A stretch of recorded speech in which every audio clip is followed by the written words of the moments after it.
Hi, and welcome to Audio and Acoustics with Norman Varney. There has been a long debate about which has greater value, objective measurements or subjective measurements.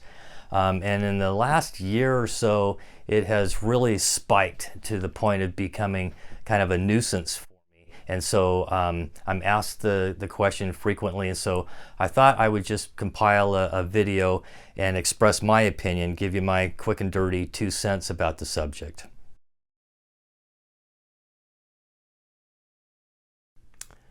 Let's begin with objective measurements.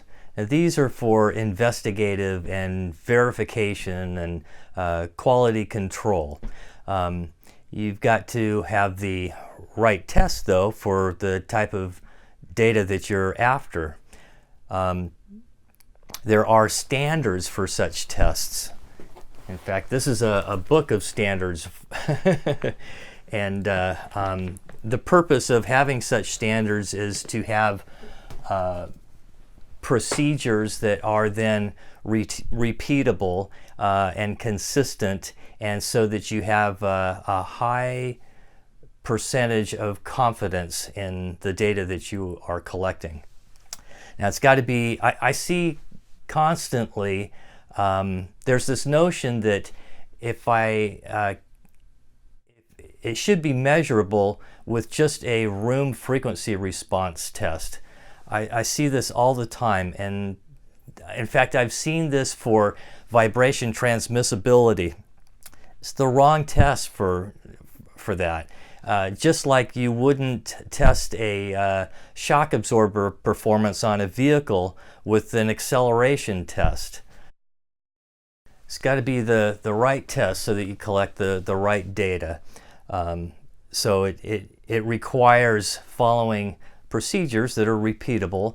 It's going to require calibrated equipment. It's going to require knowledge on how to set up and how to capture, how to collect the data, and then how to display it and scale it. And then you have to have knowledge on how to interpret it.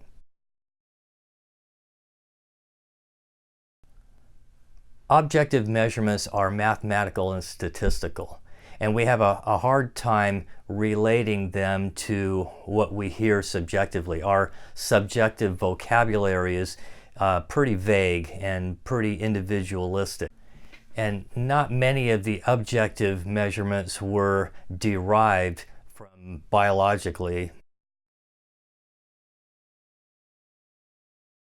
Objective measurements don't tell you how it sounds.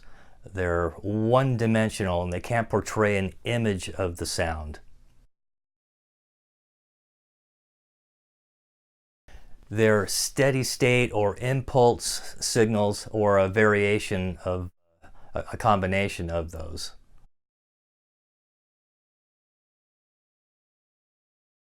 There are many measurements that can't be heard, and there are many audio events that can't be measured, at least yet.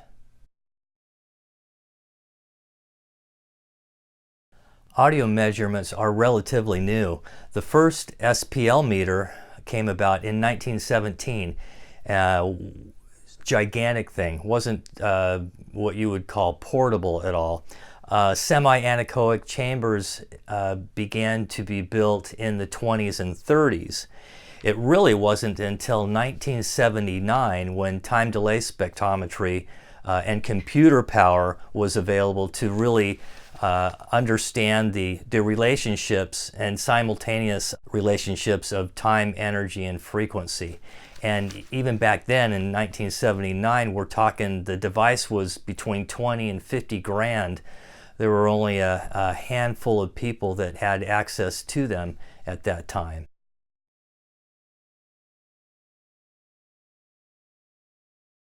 Let's talk a little bit about subjective analysis. Now, this is listening with your ears and your brain and your experience. This is a skill that is learned, and there's different disciplines for different critical listeners. Think of the skills that are learned by the different skills that are learned by the musician and the conductor, the recording engineer, the audio equipment reviewer. These take thousands of hours to develop. For example, a musician is going to easily recognize the difference in sound between a tele and a strat in a split second, or be able to tell what gauge strings are being used, or what pickups are being used, or what amp is being used. And the recording engineer would be able to recognize the small nuances of a particular microphone or a compressor that is being used. And the consumer can probably easily recognize who the guitarist is. A computer would be hard pressed to do this. It would take hours to be able to to figure that out, where the ear, brain, and experience can do it in a fraction of a second.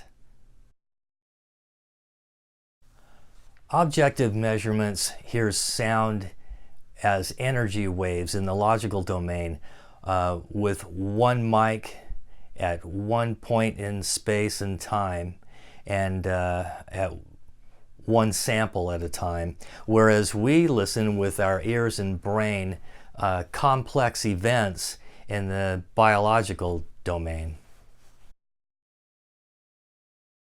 The ear-brain analysis process is still a largely unknown science, and continues to evolve, as is the correlation between objective and subjective observations.